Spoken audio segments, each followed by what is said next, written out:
Hello everyone, this is Maddox here with another edition of Animaniaugust. Today we are going to be looking at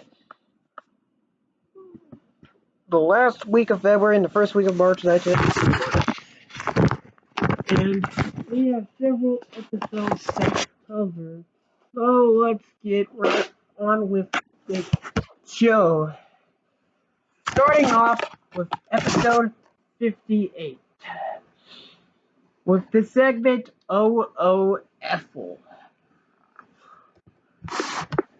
An advertisement for a new one-woman show starring Slappy Squirrel, who's who was discouraged from doing the advertisement eventually because it's a tribute to Ethel Merman rather not as Ethel Merch rather than what she thought. Then we get to the ink blot test. This is one of the most infamous framing segments because of the use of the word sexy. Anyway, so Dr. Scratch's is holding out a piece of paper for the Rorschach test, and Neko has to answer each and every one. He answers the first three of girls, which precedes Scratchy Shift to be annoyed and say, "You are obsessed with girls!" But Jacko infamously replies, "Hey, you're the one showing me all the sexy pictures." This is the second time in the Animaniacs series they use the word sexy. Anyway, meet John Brain.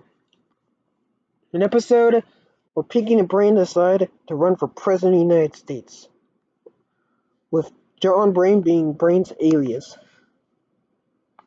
Brain's always comments about being a mouse go over the public head, and the public praises him. But when he makes an in-person appearance, they realize he is indeed an actual mouse, and they didn't take over the world. There's a lot of political satire, especially of the 90s. Larry King as Larry Clean. Even Admiral Pinky is a reference to Admiral Stockdale. And And it's funny because the tomatoes water behind Bran resembles one of the 10 Rorschach plots, which was already spoofed in the segment right before this. Hold on. This is a good satire on politics. It's not balanced to one side or the other, it's just making fun of the whole program. Smell you later. Slappy and Skippy decide to face off Stink Bob the dog. Jonathan Winters guest stars as Stink Bomb in this one.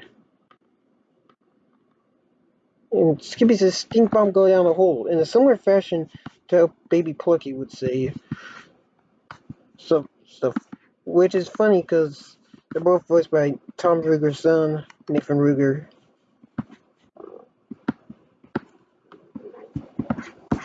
So anyway, next up, we get on the Spike. A parody of the night commercials that aired around the time with Chicken Boo. And the Wheel of Morality. The moral of the story is, do not back up severe tire damage. Both Wacko and Dot think this wheel is broken because of this mistake.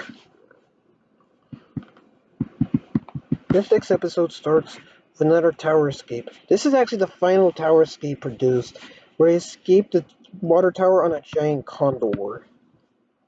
Ragamuffins. An early Warner Bros. Film from 1929 shown where the siblings disguise themselves as pastry chefs. There's a lot of interesting stuff, like the use of the song "Where in the Money." Despite being from 1929, the song "Where in the Money" plays, which wasn't composed until 1933. Woodstock Slappy. Slappy, 1969, Slappy and Skippy go out to Woodstock, New York for rest. But, of course, the Woodstock Festival happens. There's a lot of satire here.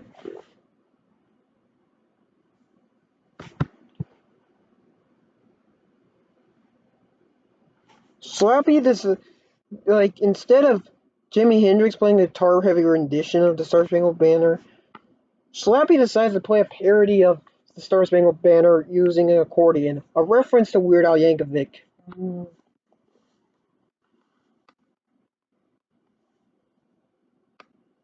of course,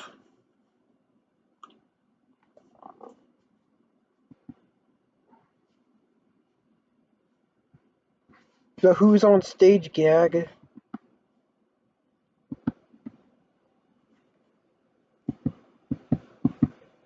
And which of course is used for the band The Who, naturally.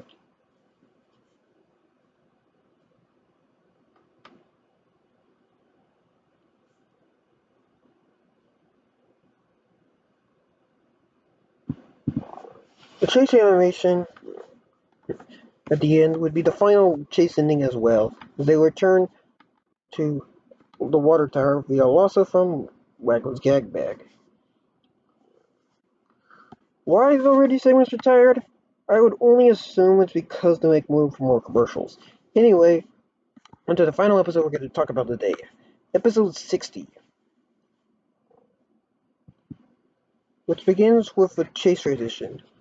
Yes, I know I said this is the final. This is that last tower escape is the last tower escape, but well, there is still a bunch more chase transitions.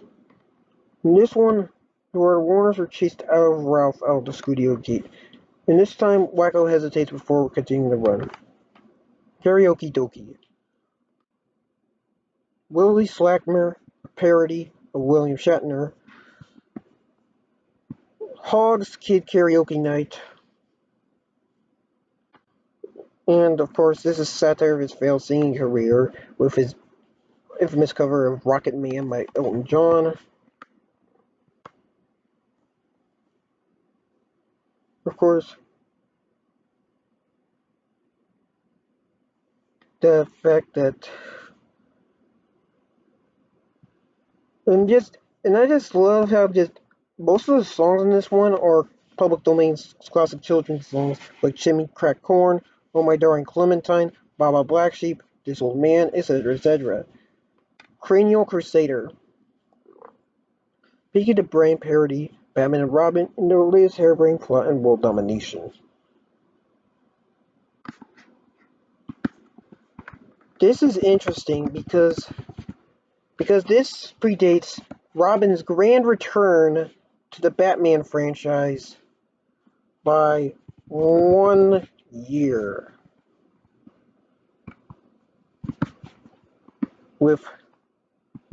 Because of that, most of the parodying comes in the form of the 1966 live-action sitcom starring Adam West's Batman. Overall, it's a solid parody of classic Batman. More bad note. Who's the villain? And that's why his name. It's funny as how his name sounds kind of like Batman. Okay, it's just a general superhero parody, but it's definitely borrows a lot from Batman '66, and in a way. And finally, we have the chicken who loved me. Chicken Boo poses a James Bond stand-up XP. This is just one. This is definitely interesting. Like Chicken Boo, Chicken Boo's cartoons are just easy to write for, and this is another one. We've seen Chicken Boo is now James Bond, and but really, this is just a parody of, and despite the title being a parody of The Spy Who Loved Me, and the this just parodies aspects of all the movies at the time, with the villain being based on the titular villain from Doctor No, and Henchman Day Labor being a parody of Odd Jeff Goldfinger. All in all, a pretty solid parody of James Bond. Thank you for watching, and as always, I'd like to say, Goodbye, nurse.